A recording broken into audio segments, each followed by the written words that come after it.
ആവിത്തത്തിൻ്റെ ഒരു അപ്കമിങ് എപ്പിസോഡിലേക്ക് എല്ലാവർക്കും സ്വാഗതം. ശങ്കരനാരായണൻ ഫ്രണ്ട്സിനെ കാണാൻ വേണ്ടി പോകുന്നുണ്ട്. അവർ നിർബന്ധിക്കുന്ന സമയത്ത് ശങ്കരനാരായണൻ മദ്യപിക്കുന്നുണ്ട്. ശങ്കരനാരായണന് വല്ല ആപത്തും സംഭവിച്ചാലോ എന്ന് വിചാരിച്ച് വിക്രം ശങ്കരനാരായണനെ പിന്തുടർന്ന് വരുവാണ്. അപ്പോഴാണ് ഫ്രണ്ട്സിനോടൊപ്പം മദ്യപിച്ചിരിക്കുന്ന ശങ്കരനാരായണനെ കാണുന്നത്.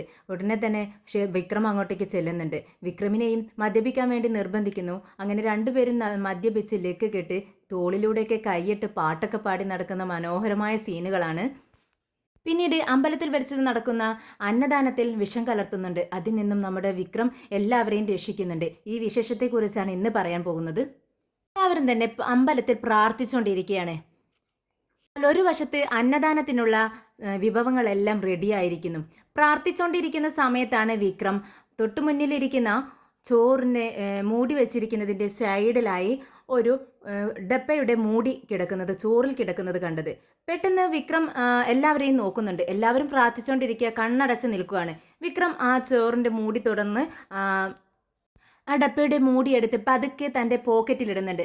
പ്രാർത്ഥന കഴിഞ്ഞതും വിക്രം അവിടെ നിന്നും ഒരു സൈഡിലേക്ക് അങ്ങ് മാറുവാണ്. വേഗം ചെല്ലുന്നത് നമ്മുടെ അനിയൻ കുട്ടൻ്റെയും രാജേട്ടൻ്റെയും അടുത്തേക്കാണ്. അവരോട് പറയുന്നുണ്ട്, ചേട്ടാ ഈ മൂടിയൊന്ന് നോക്കൂ, ഇത് അന്നദാനത്തിന് വേണ്ടി വെച്ചിരുന്ന ഭക്ഷണത്തിൽ നിന്നും കിട്ടിയതാണ്. ഉടനെ അത് അവർ മണത്ത് നോക്കുന്നുണ്ട്. അവർക്ക് സഹിക്കാൻ പറ്റുന്നില്ല, അത്ര രൂക്ഷമായ ഗന്ധമാണുള്ളത്. വിക്രം, ഇതിലെന്തോ പ്രശ്നമുണ്ട്, ഇതിന് വൃത്തികെട്ട മണമാണ് വിക്രം, നീ ഒന്ന് മണത്ത് നോക്ക് എന്ന് പറയുന്നുണ്ട്. അപ്പോഴേക്കും വിക്രം അതിന് മുകളിൽ എഴുതിയിരുന്ന നെയിം വേഗം ഫോണിൽ അടിച്ചു നോക്കുവാണ്. അപ്പോഴാണ് അതൊരു വിഷത്തിൻ്റെ മൂടിയാണെന്ന് മനസ്സിലാവുന്നത്. വിഷം കലർത്തിയ ഡപ്പയുടെ മൂടിയാണെന്ന് വിക്രമിന് മനസ്സിലാവുകയാണ്. പെട്ടെന്ന് വിക്രം പറയുന്നുണ്ട്, രാജേട്ട ഇനി എന്ത് ചെയ്യും? ഇത് വിഷം കലർത്തിയ ഡപ്പയുടെ മൂടിയാണ്. ഇനി നമ്മൾ എന്ത് ചെയ്യും? ഇത് കിട്ടിയത് അന്നദാനം നടക്കുന്ന ഭക്ഷണത്തിൽ നിന്നാണ്. ഇത് എല്ലാവരും കഴിക്കും, ഈ നാട്ടിലുള്ള എല്ലാവരും. അവർ മാത്രമല്ല, നമ്മുടെ വേദയും ഫാമിലിയും നമ്മുടെ ശങ്കരനാരായണൻ അടക്കം കഴിക്കും. ഇത് ശങ്കരനാരായണന് വേണ്ടി ആരോ വെച്ചിട്ടുള്ള ഒരു കെണിയാണെന്ന് പറയുവാണ്. ഉടനെ രാജേട്ടൻ പറയുന്നുണ്ട്, അതിനെന്താ വിക്രം പ്രശ്നം? പെട്ടെന്ന് നീ പോയി കാര്യം പറ. ഇതാ ഈ ഡപ്പയുടെ മൂടി കൂടി കൊണ്ടുപോയിക്കോളൂ, എന്നിട്ട് ശങ്കരൻ സാറിനോട് പറയൂ ഇത് ഭക്ഷണത്തിൽ നിന്നും കിട്ടിയതാണെന്ന്. ഉടനെ തന്നെ വിക്രം പറയുന്നുണ്ട്, എടാ രാജേട്ടാ, ഇത് ഞാൻ ആരും കാണാതെ എടുത്തോണ്ട് വന്നതാ. ഇതും കൊണ്ട് ഞാൻ അങ്ങോട്ടേക്ക് ചെന്നാൽ ആരും തന്നെ വിശ്വസിക്കത്തില്ല. ഉടനെ രാജേട്ടൻ പറയുന്നുണ്ട്, പിന്നെ നീ എന്ത് ചെയ്യണമെന്നാണ് പറയുന്നത്? ഞങ്ങൾ എന്ത് ചെയ്യും? നീ പറ, അതുപോലെ ചെയ്യാം. അതിനു വേണ്ടിയല്ല ആണല്ലോ നമ്മളിവിടെ വന്നിരിക്കുന്നത്. ശങ്കരൻ സാറിൻ്റെ ജീവൻ രക്ഷിക്കണം. എന്തായാലും നമുക്ക് നീ പറയുന്നത് പോലെ ഞങ്ങൾ ചെയ്തോളാം എന്ന് പറയാണ്. പെട്ടെന്ന് അവൻ ഒരു ഹോട്ടലിലേക്ക് വിളിക്കുന്നുണ്ട് വിക്രം. എന്നിട്ട് അവരോട് സംസാരിക്കുന്നുണ്ട്. അവരോട് പെട്ടെന്ന് തന്നെ ചിക്കൻ ബിരിയാണിയുമായിട്ട് അമ്പലത്തിനടുത്തേക്ക് വരാൻ വേണ്ടി പറയുകയാണ്. പ്രാർത്ഥനയൊക്കെ കഴിഞ്ഞ് ദീപ്തി അമ്മയോട് പത്മത്തോട് പറയുന്നുണ്ട്, അമ്മ എനിക്ക് വിശക്കുന്നു അമ്മേ. ഇത് കേട്ട് പത്മം പറയുന്നുണ്ട്, അന്നദാനത്തിനുള്ള സമയമാകുന്നതല്ലേ മോളൂ, ആവുന്നതല്ലേ ഉള്ളൂ. നീ ചെല്ല്, അവൻ്റെ ചേട്ടനോടൊപ്പം ചെല്ല്, എന്നിട്ട് പുറത്തെവിടെ നിന്നെങ്കിലും ഭക്ഷണം കഴിച്ചിട്ട് വാ എന്ന് പറയാണ്. അപ്പോൾ ദീപ്തി സമ്മതിക്കുന്നില്ല, വേണ്ട ഇവിടെ നിന്ന് ഭക്ഷണം കഴിക്കാമേ, എന്ന് കുറച്ച് സമയം കൂടിയല്ലേ വെയിറ്റ് ചെയ്യേണ്ടതുള്ളൂ, അത് കുഴപ്പമില്ല എന്ന് പറഞ്ഞുകൊണ്ട് നിൽക്കുവാണ്. അപ്പോഴേക്കും ഒരാൾ പൂജാരിയുടെ അടുത്തേക്ക് ഓടി വരുന്നുണ്ട്. പൂജാരി അറിഞ്ഞോ? അതാ അമ്പലത്തിന് പുറത്ത് ചിക്കൻ ബിരിയാണി വിളമ്പിക്കൊണ്ടിരിക്കുന്നു. ഇദ്ദേഹം ഇവിടെ അന്നദാനം നടത്താൻ വേണ്ടി ഇരിക്കുമല്ലേ. പക്ഷേ എല്ലാവരും ഭക്തജനങ്ങൾ മൊത്തം ബിരിയാണി കഴിച്ചാൽ പിന്നെ ഈ ഭക്ഷണം ആര് കഴിക്കും എന്ന് ചോദിക്കുകയാണ്. ഇത് കേട്ട് എല്ലാവരും പരസ്പരം നോക്കുന്നുണ്ട്. ഇനി എന്ത് ചെയ്യും? ഈ ഭക്ഷണമൊക്കെ എന്താ ചെയ്യുക? നമുക്ക് പുറത്ത് ആരാണ് ഇങ്ങനെ ചെയ്യുന്നത്? അമ്പലത്തിനടുത്ത് ഇങ്ങനെ ചിക്കൻ ബിരിയാണിക്ക് വിതരണം ചെയ്യുന്നത് ആരാണ്? ഇത്രയും വലിയ തെറ്റല്ലേ ഇങ്ങനെ ചെയ്യുന്നത് എന്ന് പറഞ്ഞുകൊണ്ട് അവർ പെട്ടെന്ന് തന്നെ പുറത്തേക്ക് ഇറങ്ങി നോക്കുവാണ്. അപ്പോഴാണ് നമ്മുടെ വിക്രമും രാജേട്ടനും അനിയൻകുട്ടനും എല്ലാവർക്കും ഭക്ഷണം അങ്ങനെ വിളമ്പിക്കൊണ്ടിരിക്കുക. അതും ചിക്കൻ ബിരിയാണി ഭയങ്കര തിരക്കാണ്. എനിക്ക് വേണം എന്ന് പറഞ്ഞ് പ്ലേറ്റ് എടുത്തുകൊണ്ട് എല്ലാവരും കാണിക്കുന്നു. അങ്ങനെ നമ്മുടെ വിക്രം ഓരോരുത്തരായി നിൽക്കൂ, വരിവരിക്ക് നിൽക്കൂ, എല്ലാവർക്കും തരാം, എല്ലാവർക്കും ഉള്ളതുണ്ട് എന്നൊക്കെ ഇങ്ങനെ വിക്രം പറഞ്ഞുകൊണ്ടിരിക്കുന്നുണ്ട്. ഇത് കേട്ടിട്ട് വേദ അടുത്തേക്ക് വന്ന് വിളിക്കുന്നുണ്ട്. പക്ഷേ വിക്രമിന് കേൾക്കുന്നില്ല. വിക്രമിൻ്റെ അടുത്തേക്ക് എത്താൻ വേദയ്ക്ക് പറ്റുന്നുമില്ല. ശങ്കരനാരായണൻ ഇത് കണ്ടിട്ട് ദേഷ്യം വരുവാണ്. എന്നിട്ട് പറയുന്നുണ്ട്, വേദേ, നിന്റെ ഭർത്താവ് എന്താണ് ഈ കാണിക്കുന്നത്? ഈ കാണിക്കുന്നതൊക്കെ ശരിയാണോ? അവൻ എന്തിനു വേണ്ടിയാണ് ഇവിടെ വന്നത്? നമ്മളോടൊപ്പം ക്ഷേത്ര ദർശനത്തിന് വേണ്ടി വന്നതല്ലേ? നമ്മുടെ കാര്യങ്ങൾ നടക്കാൻ വേണ്ടിയാണ് നമ്മൾ ഓരോ നേർച്ചകൾ ചെയ്യുന്നത്. കണ്ടില്ലേ, ഈ വഴിപാട് ഞാൻ കഴിക്കുന്നത്, അന്നദാനതം കഴിക്കുന്നത് നമ്മുടെ നല്ലതിന് വേണ്ടിയാണ്. എന്നിട്ട് അതിന് മുടക്കം വരാൻ വേണ്ടിയല്ലേ നിന്റെ ഭർത്താവ് ചിക്കൻ ബിരിയാണി വിളമ്പിക്കൊണ്ടിരിക്കുന്നത്? ഇത് ശരിയാണോ വേദ എന്ന് ചോദിക്കുകയാണ്. ശ്രീ അതിലേറെ ദേഷ്യത്തിലാണ് നിൽക്കുന്നത്. പത്മവും ചോദിക്കുന്നുണ്ട്, മോളെ ഇതെന്തായാലും തെറ്റായിപ്പോയി. അച്ഛനെ കുറ്റം പറഞ്ഞിട്ട് കാര്യമല്ല കേട്ടോ. അച്ഛൻ ഈ പറയുന്നതെല്ലാം ശരിയാണ്. ഇവൻ ഈ ചെയ്യുന്നത് എന്തായാലും തെറ്റായിപ്പോയി എന്ന് പറയുകയാണ്. വേദയ്ക്ക് ഇതെല്ലാം കേൾക്കുന്ന സമയത്ത് ഒരുപാട് ടെൻഷൻ ആവുകയാണ്. അവൾക്ക് ഒരുപാട് വിഷമം തോന്നുന്നുണ്ട്. എങ്ങനെ അന്നദാനം വേദ ഇങ്ങനെ വിളിച്ചുകൊണ്ടിരിക്കുന്ന സമയത്ത് വിക്രം അത് ശ്രദ്ധിക്കുന്നുണ്ട്. ഉടനെ തന്നെ രാജേട്ടനെയും അനിയൻകുട്ടനെയും അവിടെ എല്ലാവരും ശ്രദ്ധിക്കാൻ വേണ്ടി പറഞ്ഞിട്ട് വേദയുടെ അടുത്തേക്ക് വരികയാണ്. അങ്ങനെ വേദ ചോദിക്കുന്നുണ്ട്, വിക്രം നീ എന്താണ് ഈ ചെയ്യുന്നത്? നീ ഈ ചെയ്യുന്ന കാര്യം ശരിയാണോ? എന്താ വേദ തെറ്റ്? ഇത് ശരി തന്നെയല്ലേ? എല്ലാവർക്കും ഞാൻ ഭക്ഷണം കൊടുക്കുമല്ലേ? ഭക്ഷണം കൊടുക്കുന്നത്, വിശക്കുന്നവന് ഭക്ഷണം കൊടുക്കുന്നത് നല്ല കാര്യമല്ലേ? ദൈവത്തിൻ്റെ അടുത്തുനിന്ന് പുണ്യം കിട്ടുന്ന കാര്യമല്ലേ എന്ന് ചോദിക്കുകയാണ്. ഉടനെ തന്നെ വേദ പറയുന്നുണ്ട്, അതിന് ഇപ്പോൾ തന്നെ വേണമായിരുന്നോ ഇങ്ങനെയൊക്കെ ചെയ്യുന്നത്? ദേ കണ്ടോ, നമ്മുടെ അച്ഛൻ ചെയ്ത വഴിപാടാണ് അന്നദാനം ചെയ്യാൻ വേണ്ടി. അത് എല്ലാവർക്കും കൊടുക്കാൻ വേണ്ടി എല്ലാം റെഡിയായി ഇരിക്കുകയാണ് അമ്പലത്തിനുള്ളിൽ. അപ്പോൾ നീ ഇതിങ്ങനെ ചെയ്യാൻ പാടുമോ എന്ന് ചോദിക്കുകയാണ്.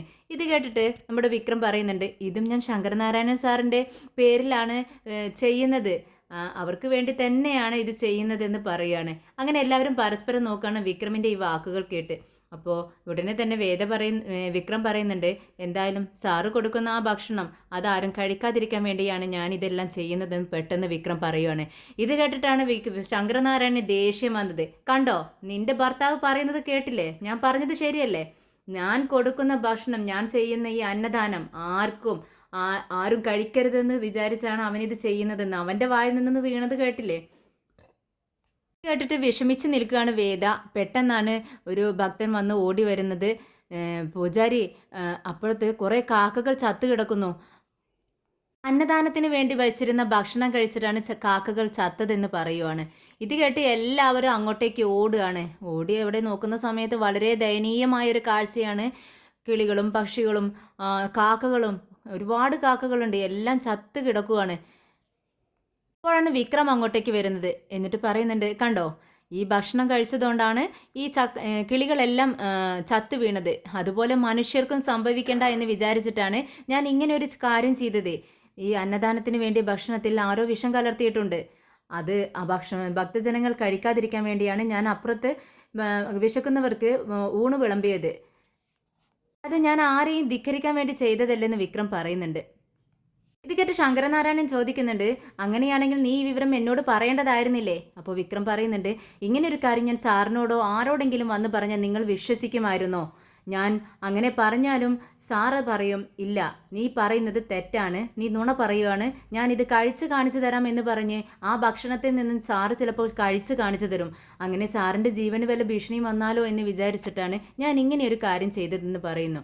ഉടനെ ശങ്കരനാരായണൻ പറയുന്നുണ്ട്, നീ എന്ത് പറഞ്ഞാലും ഇക്കാര്യത്തോട് ഞാൻ യോജിക്കില്ല, നീ ചെയ്തത് തെറ്റ് തന്നെയാണ്, എനിക്കതിനെ ന്യായീകരിക്കാൻ പറ്റില്ല എന്ന് പറഞ്ഞ് അവിടെ നിന്നും പോകുന്നുണ്ട്. എന്നാൽ വേദ വിക്രമിനെ സമാധാനിപ്പിക്കുകയാണ്. വിക്രം, ഞാൻ നിന്നെ മനസ്സിലാക്കാതെ ഒരുപാട് നിന്നെ കുറ്റപ്പെടുത്തി, സോറി വിക്രം, എന്നോട് ക്ഷമിക്കണം കേട്ടോ എന്ന് പറയുകയാണ്. ഉടനെ വിക്രം വേദയുടെ കവളിൽ തട്ടിക്കൊണ്ട് പറയുന്നുണ്ട്, അത് സാരമില്ല വേദേ, നീയെല്ലാം മനസ്സിലാക്കിയല്ലോ, നിനക്കോ നിൻ്റെ കുടുംബത്തിനോ കുടുംബത്തെയോ ദ്രോഹിക്കുന്ന എന്തെങ്കിലും കാര്യം ഞാൻ ചെയ്യുമോ? നീ എന്താ അങ്ങനെ ചിന്തിക്കാത്തതെന്ന് പറയുന്നുണ്ട്. അങ്ങനെ വേദ അവിടെ നിന്നും പോകുന്നുണ്ട്.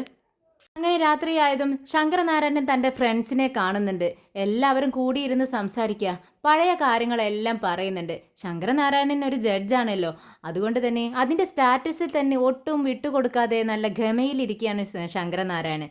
എന്നാൽ മറ്റുള്ളവരെല്ലാം സാധാ ജോലിക്കാരാണ്, വീട്ടുജോലി ചെയ്യുന്നവരും കൂലിവേല ചെയ്യുന്നവരും എല്ലാം ഉണ്ട്. പക്ഷെ ശങ്കരനാരായണൻ എല്ലാവരും വളരെ സ്വാഭാവികമായി നല്ല രീതിയിൽ തന്നെയാണ് സംസാരിച്ചുകൊണ്ടിരിക്കുന്നത്. അങ്ങനെ എല്ലാവരും പഠിച്ച കാലത്ത്, കോളേജിൽ പഠിച്ചിരുന്ന കാലത്തുള്ള സംഭവങ്ങളും എല്ലാം ഓരോരുത്തരായി ഓരോ കാര്യങ്ങൾ ഇങ്ങനെ പറയുമ്പോൾ, നിങ്ങൾ ഇക്കാര്യമൊന്നും മറന്നില്ല അല്ലേ എന്ന് പറയുകയാണ്. അങ്ങനെ എല്ലാവരും ഒരു തെങ്ങിൻ തോപ്പിലേക്ക് പോവുകയാണ്. ശങ്കരനാരായണനോട് പറയുന്നുണ്ട്, നമുക്ക് കുറച്ച് അവിടെ നിന്ന് നല്ല ഹാമ്പിയറാണ്, നല്ല സുഖമാണ് അവിടെ പോയിരിക്കാൻ, നല്ല തണുപ്പുള്ള പ്രദേശമാണ് എന്നൊക്കെ പറഞ്ഞ് അവരങ്ങോട്ടേക്ക് തെങ്ങിൻ തോപ്പിലേക്ക് നടക്കുവാണ്. വിക്രമും കൂട്ടരും ഇവരുടെ പിറകെ തന്നെയുണ്ട്.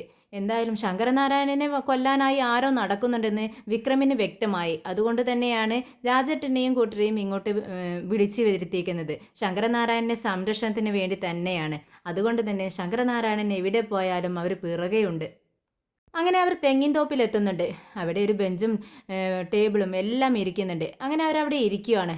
അപ്പോഴേക്കും അങ്ങോട്ടേക്ക് നാടൻ കള്ളും അല്ലാത്തതുമായ പല സംഭവങ്ങളും കഴിക്കാനുള്ളതും എല്ലാം കൊണ്ടുവരുവാണ്. ഇത് കണ്ടിട്ട് നമ്മുടെ ശങ്കരനാരായണൻ പറയുന്നുണ്ട്, ഏയ് ഞാൻ കഴിക്കാറില്ല കേട്ടോ, നിങ്ങൾ കഴിച്ചോ, ഞാനിതാ ഈ ഫുഡൊക്കെ കഴിച്ചിട്ട് ഇവിടെ ഇരുന്നോളാം എന്ന് പറയുകയാണ്. ഇത് കേട്ടിട്ട് നമ്മുടെ അവരുടെ ഫ്രണ്ട്സ് പറയുന്നുണ്ട്, എന്താ ശങ്കര നീ ഇങ്ങനെയൊക്കെ പറയുന്നത്, പണ്ട് നമ്മളെല്ലാവരും കൂടുന്ന സമയത്ത് ഇങ്ങനെ ഒത്തുകൂടാറുള്ളതല്ലേ, നീ ഇങ്ങനെ മാറിയിരുന്നാലോ, അപ്പോൾ ഞങ്ങളെങ്ങനെ കഴിക്കും, എന്നാൽ ഞങ്ങളും കഴിക്കുന്നില്ല എന്ന് പറയുകയാണ്. അപ്പോൾ ശങ്കരനാരായണൻ ഒരുപാട് വിഷമാവുന്നുണ്ട്. ഏയ് എനിക്ക് വേണ്ടി നിങ്ങൾ മാറ്റി വെക്കേണ്ട ആവശ്യമൊന്നുമില്ല, എങ്കിൽ ശരി ഞാനും കുറച്ച് കഴിച്ചേക്കാം എന്ന് പറയുന്നുണ്ട്.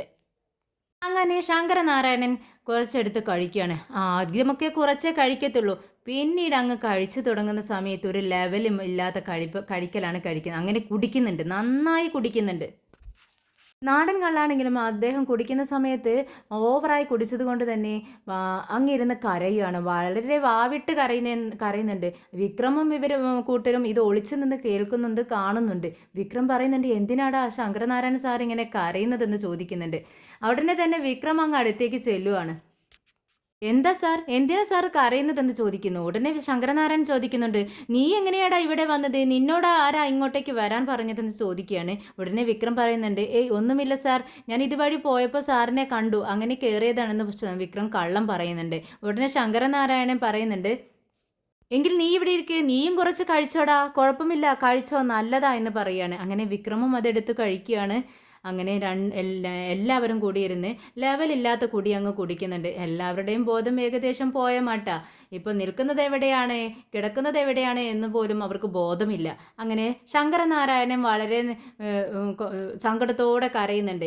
ഉടനെ ഫ്രണ്ട്സ് ചോദിക്കുന്നുണ്ട്, എന്തിനാ ശങ്കര നീ ഇങ്ങനെ കരയുന്നത്, എന്തിനാടാ എന്നെ കുടിപ്പിച്ചത്, ഞാൻ കുടിച്ചു കഴിഞ്ഞാൽ എനിക്ക് പഴയ ഓർമ്മകളൊക്കെ തിരിച്ചു വരുമെന്ന് നിങ്ങൾക്ക് അറിയില്ലടാ, എൻ്റെ സുന്ദരിയെ എനിക്ക് ഓർമ്മ വരുന്നു എന്ന് പറയുകയാണ്.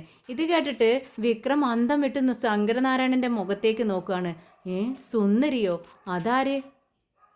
ഉടനെ ശങ്കരനാരായണൻ്റെ ഫ്രണ്ട്സ് ചോദിക്കുന്നുണ്ട്, ശങ്കര നീ അവളെ ഇപ്പോഴും മറന്നില്ലേ, അത് നിന്റെ കോളേജിൽ പഠിക്കുന്ന കാലത്തുള്ള ലവ് നീ ഇഷ്ടപ്പെട്ടിരുന്ന പെൺകുട്ടിയുടെ പേരല്ലേ ഈ സുന്ദരി എന്ന്, നീ അവളെ ഇപ്പോഴും മറന്നില്ലേ എന്ന് ചോദിക്കുകയാണ്. ശങ്കരനാരായണൻ്റെ ലവറാണ് സുന്ദരി എന്ന് കേട്ടതും വിക്രം അങ്ങ് ഞെട്ടുന്നുണ്ട്. ഹാ, അങ്ങനെയൊരു കഥയുണ്ടോ സാർ, പറ സാർ, എവിടെയാണ് ഈ സുന്ദരി, സാറിന് കാണണോ, ഇപ്പം തന്നെ പോയേക്കാം, എവിടെയാണെങ്കിലും ഞാൻ സാറിനെ കൊണ്ട് കാണിച്ചിരിക്കും, വാ സാർ എന്ന് പറയാണ്. നീ എന്നെ സഹായിക്കോ, എനിക്കവളെ കാണണം, നിനക്കറിയാവോ ഞാൻ അവളെ മനസ്സിലിട്ട് നടക്കുന്നത് കുറേ വർഷങ്ങളായി, ഇതെല്ലാം മറക്കാൻ വേണ്ടിയാ ഞാനല്ലാതെ ജീവിക്കുന്നത്, എൻ്റെ ഈ ദേഷ്യം, മുൻശൂണ്ടി, എൻ്റെ ഈ ഗൗരവം, ഇതൊക്കെ എന്തിനു വേണ്ടിയുള്ളതാണെന്ന് അറിയാവോ, എൻ്റെ ഈ സ്നേഹത്തെ മൂടി വെക്കാൻ വേണ്ടിയാണ്. എനിക്ക് അവളെ ഒരുപാട് ഇഷ്ടമായിരുന്നു, പക്ഷേ എല്ലാം കൈവിട്ടു പോയില്ലേ, എനിക്ക് അവളെ മറക്കാൻ പറ്റത്തില്ല, നീ എന്നെ അവളെ കാണിക്കാൻ വേണ്ടി കൊണ്ടുപോ എന്ന് ചോദിക്കുകയാണ് വിക്രമിനോട്. അങ്ങനെ വിക്രം പറയുന്നുണ്ട്, വാ സാർ, ഞാൻ എവിടെയാണെങ്കിലും സാറിന് അവരെ കാണിച്ചു തരാം എന്ന് പറഞ്ഞുകൊണ്ട് രണ്ടുപേരും പരസ്പരം തോളിൽ കൈയിട്ടുകൊണ്ട് നടക്കുവാണ്. അങ്ങനെ സുന്ദരിയുടെ വീട്ടിലെത്തുവാണ്. സുന്ദരിയുടെ ഭർത്താവ് വരുന്നുണ്ട്. ശങ്കരനാരായണനെ എല്ലാവർക്കും പരിചയമുണ്ട്. അതുകൊണ്ട് തന്നെ ശങ്കരനാരായണൻ എന്താ ഇവിടെ എന്ന് ചോദിക്കുകയാണ്. നാട്ടിലേക്ക് വന്നതാണ്, അമ്പലത്തിലൊരു ഉത്സവമുണ്ട്, അതിന് വേണ്ടി വന്നതാണെന്ന് പറയുന്നുണ്ട്. എന്നാലൊക്കെ വന്നിരിക്കൂ, ഞാൻ പുറത്തേക്ക് അർജൻറ്റായി എന്ന് പോകാൻ വേണ്ടി ഇറങ്ങിയതാണ്, നിങ്ങൾ ഇരിക്കൂ എന്ന് പറഞ്ഞുകൊണ്ട് സീറ്റിലേക്ക് ഇരിക്കാൻ വേണ്ടി പറയുകയാണ്. അപ്പോഴാണ് സുന്ദരി അകത്തു നിന്നും വരുന്നത്. ശങ്കരനാരായണനെ കണ്ടതും സുന്ദരിയും ശങ്കരനാരായണനും ഒരു നിമിഷം പരസ്പരം നോക്കി അങ്ങ് നിൽക്കുവാണ്.